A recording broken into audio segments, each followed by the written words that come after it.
కలగనలేదు రాముని సతి కాగలనని ఏనాడు.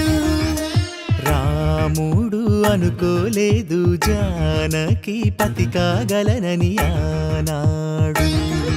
ఆనాడు ఎవరు అనుకోనిది ఈనాడు మనకు నిజమైనది.